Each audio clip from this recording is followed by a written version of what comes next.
주몽전설. 하백의 딸 유아는 품 안에 햇빛이 비쳐들어 임신하게 되었는데 신작 4년 개해 4월에 주몽을 낳았다.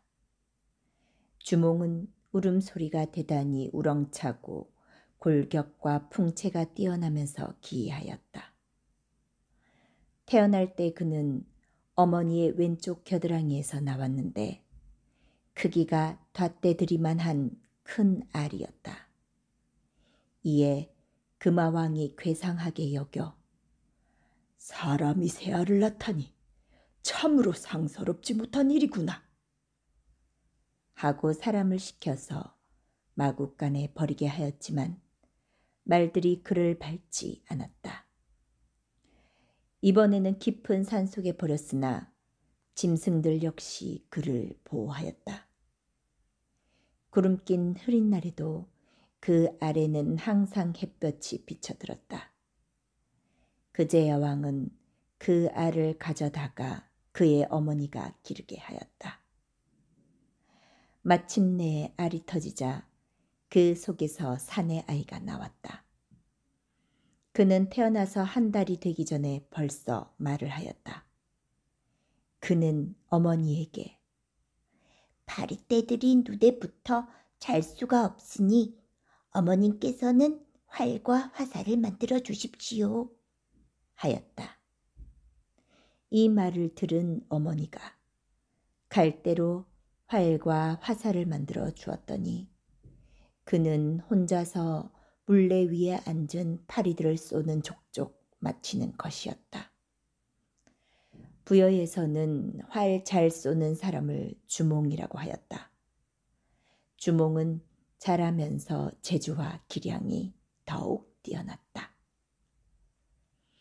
금화왕에게는 7 아들이 있었는데 언제나 주몽과 같이 사냥을 하며 놀았지만 왕자와 그의 신하 40여 명이 겨우 사슴 한 마리를 잡는 동안 주몽은 많은 사슴을 잡았다. 그러자 왕자들은 이를 시기하여 주몽을 나무에 묶어놓고 그가 잡은 사슴을 빼앗아 가지고 돌아왔다. 태자 대소는 왕에게 아뢰기를 주몽은 비상하게 용맹하여 사람들이 우러러보니 만약 일찍 처치하지 않으면 반드시 후환이 있을 것입니다 하였다. 금화왕은 이 말을 듣고 주몽에게 말을 기르도록 하고 그 마음을 시험해 보기로 하였다. 주몽은 마음속의 원한을 품고 모친에게 제가 천재의 손자로서 남의 말이나 기르고 있으니 살아도 오히려 죽느니만 못합니다. 남쪽으로 가서 나라를 세울 생각이 있긴 하지만 어머님이 염려되어 그것도 제 뜻대로 하지 못하고 있습니다 라고 말하였다. 그 말을 들은 모친은 나도 이 일로 밤낮으로 애를 태우니라.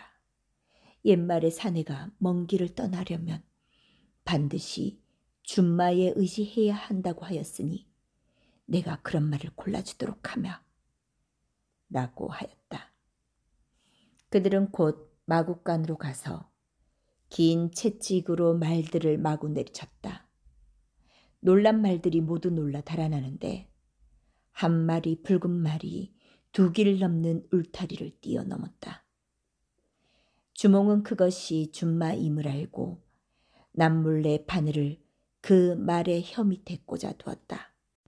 그랬더니 말은 혀가 아파 아무것도 먹지 못하여 몹시 야위어 갔다. 그 후 금화왕은 말들이 모두 살쪄 있는 것을 보고 크게 기뻐하면서 그 여윈 말을 주몽에게 주었다. 주몽은 그 말의 혀에 꽂힌 바늘을 뺀 다음 잘 먹였다. 주몽은 이 무렵 3명의 어진 사람과 몰래 사귀고 있었는데 오이, 마리, 섭보라는 3사람이었다. 그는 드디어 그들과 남쪽으로 떠나 엄체수라는 곳에 이르렀다. 그런데 강을 건너려고 하였으나 배가 없었다. 그는 추격해오는 군사들에게 잡힐까 두려워 채찍으로 하늘을 가리키고 크게 한숨 지으며 나는 천재의 손자요 하백의 외손이라. 지금 난을 피하여 여기까지 왔으니 천지신명은 당신의 자식을 불쌍히 여겨 속히 배로 이은 다리를 만들어 주소서 하고 빌었다. 그리고 활로 물을 치니 고기와 자라들이 물 위로 떠올라서 다리를 만들어 주었다. 그리하여 주몽은 마침내 그 강을 건널 수가 있었다. 얼마 후 추격하는 병사들이 따라왔으나 그들이 강가에 이르자 고기와 자라들은 곧 흩어져 이미 그 위에 올라섰던 자들은 몽땅 물에 빠져 죽었다. 주몽은 부여국을 떠나올 때 어머니와의 이별을 무척 견디기 어려워하였다. 너는 이 어미 때문에 너무 괴로워 말아라. 그 모친은 오곡 종자를 싸주었는데 주몽은 생이별하는 괴로움 때문에 그만 보리 종자를 두고 왔다. 하루는 강을 건너 큰 나무 밑에서 쉬고 있는데 한 쌍의 비둘기가 날아왔다. 주몽은 그 비둘기를 보고 어머님이 비둘기에게 보리씨를 보내셨구나 하고 활을 당겨 쏘았는데 단번에 2마리가 떨어졌다. 새의 부리를 벌리고 보리씨를 꺼낸 후 몸에 물을 뿌려 주었더니 새들은 다시 살아나 하늘로 날아갔다. 그 후 그들은 지세 좋은 곳을 찾아 도읍을 정하였는데 산천은 울창하고 험준하였다. 주몽이 스스로 왕위에 올라 석차를 표시하니 군신의 자리가 대략 정해졌다. 이때 비류왕 송량이 사냥을 나왔다가 주몽의 용모가 범삼치 않음을 보고 내가 오랫동안 해변 구석에 혼자 떨어져 살아 한 번도 훌륭한 사람을 보지 못하다가 그대를 만나니 어찌 다행스럽지 않겠는가. 그대는 어떤 사람이며 어디서 왔느냐 하고 물었다.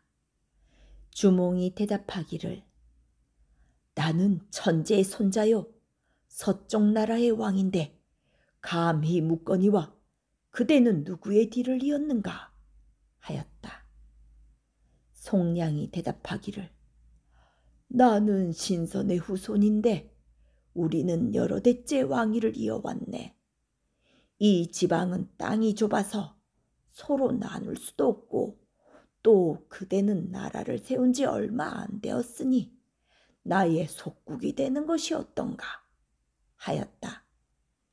이 말에 주몽은 나는 천재의 후손인데 그대는 신선의 자손도 아니면서 왕이라 칭하니 만약 나에게 기속하지 않는다면 반드시 벌을 줄 것이다 라고 하였다. 송량왕은 주몽이 자주 천재의 아들이라 일컫는 말에 의심을 품고 그 재간을 시험해 보려고 그렇다면 나와 활솜씨를 겨루어 보세 하고 먼저 백보 안에 그려놓은 사슴의 그림에 쏘았다. 그러나 그 화살은 사슴의 배꼽 깊이 들어가지 못하고 거꾸로 매달리고 말았다. 주몽은 사람을 시켜 옥지환을 백보 밖에 걸어놓게 하고 쏘았다. 옥지환은 맞아서 산산이 부서졌다. 그때서야 송왕은 크게 놀랐다. 주몽은 신하들에게 나라 살림을 처음 시작하니 아직은 북, 나팔 등과 의식을 갖추지 못하여 비류국 사자가 오고 갈 때 왕으로서의 이해를 갖추지 못하니 그들이 나를 가볍게 여긴다 고 하였다. 그때 부분 노란 신하가 주몽에게 아뢰었다. 제가 임금님을 위하여 비류국의 북을 가져오겠습니다. 남의 나라에 보관된 물건을 내가 어떻게 가져오겠느냐.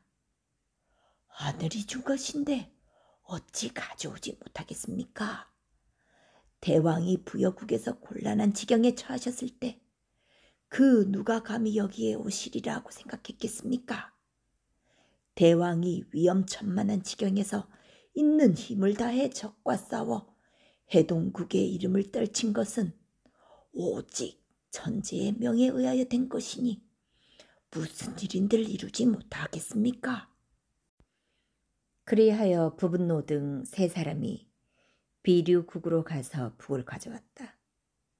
비류왕이 사신을 보내자 주몽은 북과 나팔의 색깔을 검게 하여 아주 오래된 것처럼 만들어 송량이 감히 시비하지 못하게 하였다. 송량왕이 다시 나라를 세운 순서에 따라 속국을 결정하자고 하므로 주몽은 썩은 나무로 기둥을 세워 궁궐을 지었다. 그리하여 마치 1000년이나 된 것처럼 낡아 보였다. 송량왕은 그것을 보고 감히 도배 순서를 시비하지 못하였다.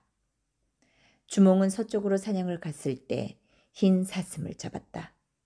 그는 그 사슴을 해원에 거꾸로 매달고 하늘에서 큰 비가 쏟아져 비류왕의 도성을 모조리 잠기게 하지 않으면 나는 결코 너를 놓아주지 않으리라. 재난을 면하려거든 내가 하늘에 아뢰거라. 라고 말하였다. 그 사슴이 어찌나 슬프게 우는지 그 소리가 하늘에까지 울려 장마비가 이랫동안 쏟아졌다. 그리하여 송량왕의 도성이 모조리 물에 잠겼다. 송량왕이 흐르는 물을 가로질러 새끼줄을 느리고 말을 타고 나오니 백성들도 모두 그 줄을 잡고 매달렸다. 그때 주몽이 채찍으로 물을 그리니 물이 순식간에 없어졌다. 그리하여 송량왕은 6월에 나라를 바치고 항복하였다. 7월에 검은 구름이 골령에 일어나 그 산속에 사람은 보이지 않고 다만 수천 명의 사람 소리만 들리는데 큰 역사를 시작한 듯하였다. 주몽왕은 하늘이 나를 위하여 성을 쌓는구나 라고 하였다. 이래 만에 운무는 흩어지고 그쪽에 성곽과 궁궐이 저절로 솟아올랐다. 주몽은 하늘을 향하여 배례하고 그곳에 들어가 살았다. 9월 가을에 왕이 하늘로 올라간 후 다시 내려오지 않으니 그때 나이는 40이었다. 태자는 왕이 남기고 간 구슬 채찍을 용산에다 장사 지냈다.